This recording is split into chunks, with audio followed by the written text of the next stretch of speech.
Bienvenue, chers fidèles de la télévision Renaissance, dans ce journal de ce vendredi 26 avril 2019, un journal réalisé en synergie par les médias RPA, Inzamba et Télévision Renaissance. Ce journal se focalisera sur un sujet qui n'est autre que le 4e anniversaire du début des manifestations contre le 3e mandat anticonstitutionnel de Pierre Nkurunziza. Nous reviendrons surtout sur l'apport de la communauté internationale pour le retour de la paix et les propositions des uns et des autres pour mettre fin au conflit burundais. Je vous souhaite la bienvenue.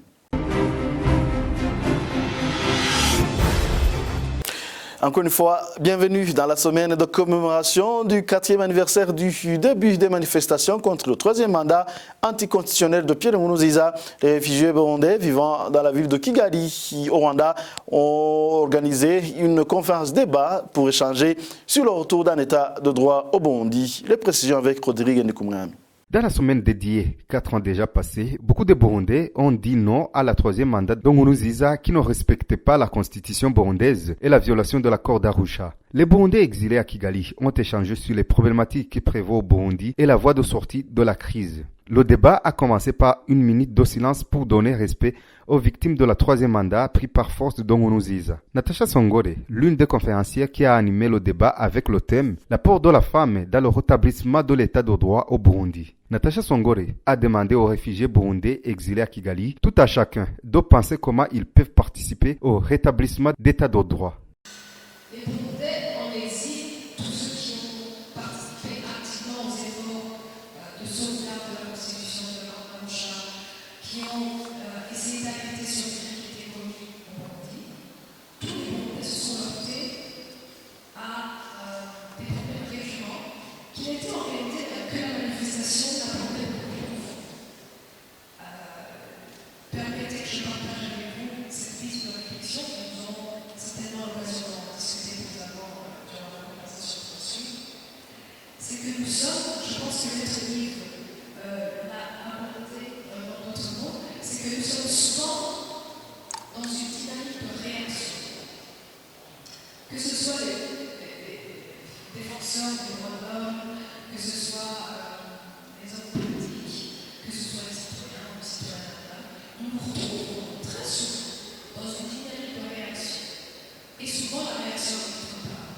Et nous essayons plus ou moins de réparer les déplacés. Et ce n'est pas possible.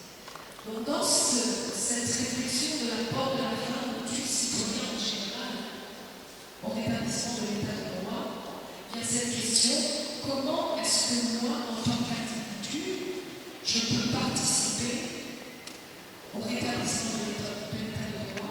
Comment, en tant qu'individu, je peux participer aux efforts de consolidation d'un projet collectif? Les intervenants dans cette conférence ont demandé aux réfugiés burundais exilés au Rwanda d'être patriotes afin de dépasser aux problèmes qu'ils rencontrent du jour au jour. Désormais, les Burundais exilés à Kigali ont finalement compris que les institutions à qui ils avaient confiance les ont par après contraints à fuir le pays ou même tué plus de 1000 personnes. Les Burundais, partout où ils se trouvent, devraient comprendre que le combat qu'ils ont mené dans la lutte contre l'injustice de Pierre Nkurunziza n'a pas encore pris fin. Un jour, les rescapés de la crise 2015 se verront dans une victoire. Ce sont les propos de l'un des jeunes qui ont participé dans les manifestations contre le 3e mandat de Pierre Nkurunziza. C'était à l'occasion de la messe en mémoire des victimes de la crise qui a débuté en 2015, jeudi de cette semaine. Aujourd'hui, nous sommes venus célébrer une messe en mémoire des nôtres qui ont disparu depuis le 26 avril 2015. C'est un moment opportun quand même pour les vivants de rendre grâce à Dieu qui nous a sauvés de cette barbarie. L'appel que je peux lancer à toute personne qui est vivante, c'est de se souvenir de l'autre âge, d'une lutte que nous avons commencé pour notre liberté et notre dignité. Donc j'encourage tout un chacun, tous ceux qui sont toujours vivants, à continuer de l'avant, à se préparer davantage puisque la lutte continue. On n'a pas encore atteint le niveau de dignité et de liberté que nous voulions. La lutte continue. Les victimes de la crise devraient être considérées comme des héros car ils combattaient pour l'intérêt supérieur de la nation. C'est la lecture faite par Patrice Nadoka, représentant des réfugiés urbains au Rwanda. Tout ce que nous pouvons pour garder en mémoire nos frères et sœurs défunts, c'est juste la prière. C'est comme ça que recommande l'Église catholique à tout chrétien de se souvenir des siens par la prière. On partage avec toute une communauté. Vous avez remarqué que ce n'était pas seulement les Burundais, il y avait aussi ceux qui nous ont accueillis, qui nous ont soutenus au cours de cette messe. C'est-à-dire que c'est une façon de nous joindre aux familles qui ont perdu les leurs. Alors j'interpelle tous les réfugiés qui sont éparpillés ici et là dans le monde de garder cet esprit de commémoration. Frères et sœurs qui sont morts avant nous, parce que nous-mêmes, vous savez, nous avons échappé dans des circonstances un peu difficiles. Donc c'est un geste tout à fait humain et social, et nous le faisons chaque année à cette date-ci. Les Burundais devraient garder espoir tôt ou tard. Les auteurs des crimes qui se commettent au Burundi seront jugés. Sont là les propos de Maître Armel Nyongere, un des avocats des familles des victimes de la crise. Aujourd'hui, c'était la messe de commémoration du 4e anniversaire en mémoire des victimes. Depuis le 26 avril 2015 jusqu'à aujourd'hui, où je vous parle. Vous savez bien qu'il y a des crimes qui continuent à se commettre au Burundi. Et aujourd'hui, c'était pour prier pour que nous puissions dire plus jamais ça au Burundi. Mais je vais dire à tous ceux qui pensent qu'ils ne sont pas connus pour ces crimes qui sont en train d'être commis au Burundi. Là, je dis les agents de l'État. Toute personne qui est en train de commettre des crimes contre l'humanité, des assassinats, de planification d'assassinats des Burundais, je vais lui dire qu'il n'est pas à l'abri. Nous reconnaissons tous et nous savons que tôt ou tard, ils seront traduits en justice. Et vous savez que nous avons déjà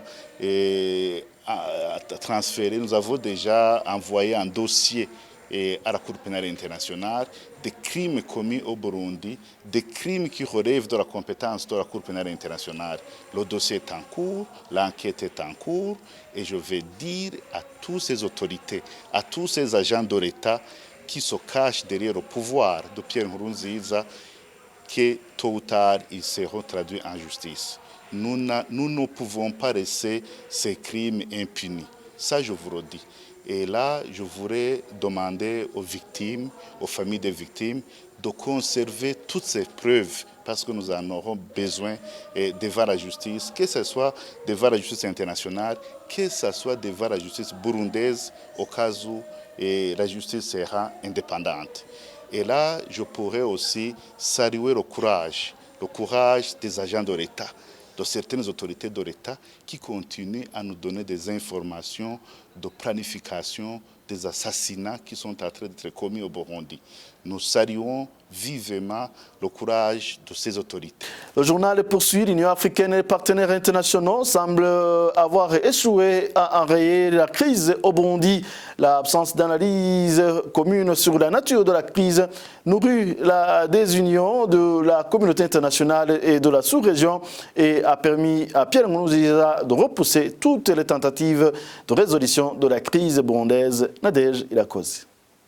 Dès le début de cette crise, l'Union africaine a exprimé sa détermination à assumer pleinement ses responsabilités en tant que garante de l'accord de paix et de réconciliation d'Arusha de l'an 2000, dont le but est de garantir la paix et la démocratie au Burundi. À plusieurs reprises, le Conseil de paix et de sécurité de l'Union africaine a rappelé sa préoccupation face aux menaces sérieuses que la situation faisait peser sur la paix et la sécurité au Burundi, mais aussi pour les implications graves qu'elle pouvait avoir sur la région. À la suite de la recrudescence des violences en novembre et décembre 2015, le Conseil de paix et de sécurité avait voté le 17 décembre l'envoi d'une force de 5000 hommes sous le nom de Mission africaine de prévention et de protection au Burundi, MAPROBU en sigle. Cependant, le gouvernement burundais s'était déclaré hostile au déploiement de la MAPROBU, menaçant de la considérer comme une force d'invasion et d'occupation et se réservant, dans ce cas, le droit d'agir en conséquence. Par conséquent, temps, le Conseil de paix et de sécurité avait décidé le 29 janvier 2016 de surseoir à toute intervention militaire dans les médias, choisissant de privilégier le dialogue politique inclusif. L'Union africaine et les partenaires internationaux semblent avoir échoué à enrayer la crise au Burundi. Selon le rapport de International Crisis Group du 28 septembre 2016, le président Nkurunziza a exploité les divisions au sein de l'Union africaine, des Nations unies et de la Communauté d'Afrique de l'Est, l'organisation sous-régionale chargée de formuler la réponse du continent sur le Burundi, mais aussi entre ces organisations. Cela a permis au gouvernement Nkurunziza de repousser les ternes tentatives de la Communauté d'Afrique de l'Est, de le ramener à la table des négociations et a entravé le déploiement d'observateurs militaires et des droits humains habilités par la Commission de l'Union africaine, ainsi que celui de la force de police mandatée par le Conseil de sécurité des Nations unies. L'absence d'analyse commune sur la nature de la crise nourrit la désunion, font remarquer les experts de l'International Crisis Group. Plusieurs résolutions sur le Burundi ont été adoptées, mais n'ont jamais été mises en exécution. Durant plus de 2 ans, 4 sessions de dialogue interburundais ont été organisées par la communauté est-africaine. Le round, présenté comme le dernier par Benjamin William Mkapa et qui s'est tenu en l'absence du gouvernement et de l'opposition en exil, a duré 2 semaines et a finalement accouché d'une souris. Pour cause, les positions étaient irréconciliables, les partis refusant même de s'asseoir ensemble. Parmi les points de divergence, la question de la révision de la Constitution que Gitega a engagée. Après cette session, le facilitateur Mkapa a remis son rapport de fin de facilitation à ses mandants, les chefs d'État de l'EAC. Depuis cet échec cuisant d'Arusha, rien ne filtre sur d'autres tentatives de rapprochement des partis en conflit. Merci Anadej Irakoze. Poursuivons cette édition. Les élections de 2020 étaient nécessaires, mais l'un des préalables serait que toutes les parties prenantes puissent participer à ces élections. C'est ce qu'indique Pierre Claver Naïmana, président du parti Sawanya Frodebu. Selon lui, le dialogue inclusif s'avère toujours nécessaire pour penser les plaies qui datent de 2015. Écoutez Naïmana, Pierre Claver. Les élections, c'est un événement c'est un processus, c'est un événement qui doit se passer nécessairement parce que dans un pays qui se dit démocratique, il faut absolument qu'il y ait des élections, ça on doit le faire. Mais l'on ne peut pas dire que les élections peuvent régler tous les problèmes liés à l'histoire d'un pays. Ce n'est pas possible. Si on regarde ce qui se passe dans le monde, si on regarde ce qui se passe dans notre région depuis bien des années, l'on constate que partout ils ont mis en avant la voie de dialogue, ils ont mieux réussi à résoudre les problèmes. Ils ont mieux réussi à avoir des solutions qui soient durables. Donc, au niveau du Parti Sawanya Frodebu, nous privilégions absolument la voie du dialogue. Nous constatons que dans les régions, dans les pays du monde entier et même dans notre région, ils ont privilégié la guerre, ils ont privilégié la voie des armes, ils ne parviennent jamais à avoir des solutions durables. L'autorité qui gouverne les pays, c'est toujours le premier redevable devant la nation, bien entendu. Lorsqu'il y a des difficultés dans un pays, ils sont les premiers redevables. C'est-à-dire qu'on doit demander des comptes, les premiers. C'est comme ça que ça se passe dans le monde entier. Même si les pourparlers semblent avoir échoué, le seul espoir de la sortie de la crise burundaise n'est que la relance du dialogue inclusif, aujourd'hui au point mort, constate le politologue Yves Stéphane. Ce dernier précise en outre que la balle est dans le camp des acteurs tant internationaux que sous-régionaux à faire pression sur Gitega, qui jusqu'ici reste la principale obstruction de cette voie pacifique.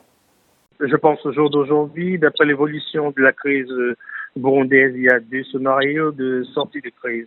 Un scénario qui a été adopté par le pouvoir en place et que je ne partage pas, qui est un scénario de pourrissement, qui est inédit et qui consiste à décrédibiliser toute l'opposition ou toutes les personnes où on peut avoir un dialogue inclusif. Dans ce premier scénario qui n'est pas soutenable et qui dure depuis bien longtemps, qui a été dénoncé par plusieurs personnes, notamment le dernier facilitateur, comme vous le savez, qui n'a pas pu aller jusqu'au bout de ce qu'il souhaitait.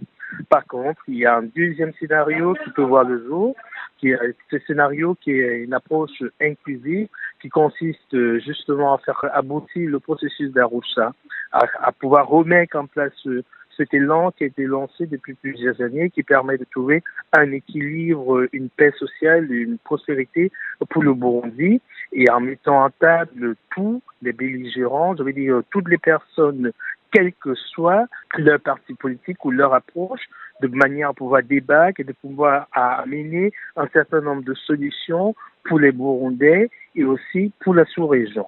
Oui, nous sommes à quelques mois seulement des élections de 2020.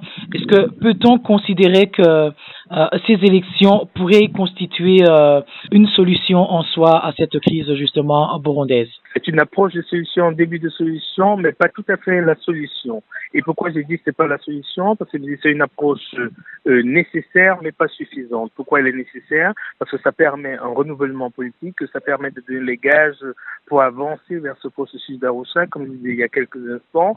Et pourquoi c'est pas suffisant? Parce qu'au jour d'aujourd'hui, toutes les conditions ne sont pas réunies pour avoir une élection libre et par la suite transparente. Et dans un premier temps, on peut avoir une alternance, c'est souhaitable et c'est nécessaire, même s'il n'y a pas d'alternative, parce que je pense que le pouvoir en place voudra toujours garder un certain nombre d'éléments.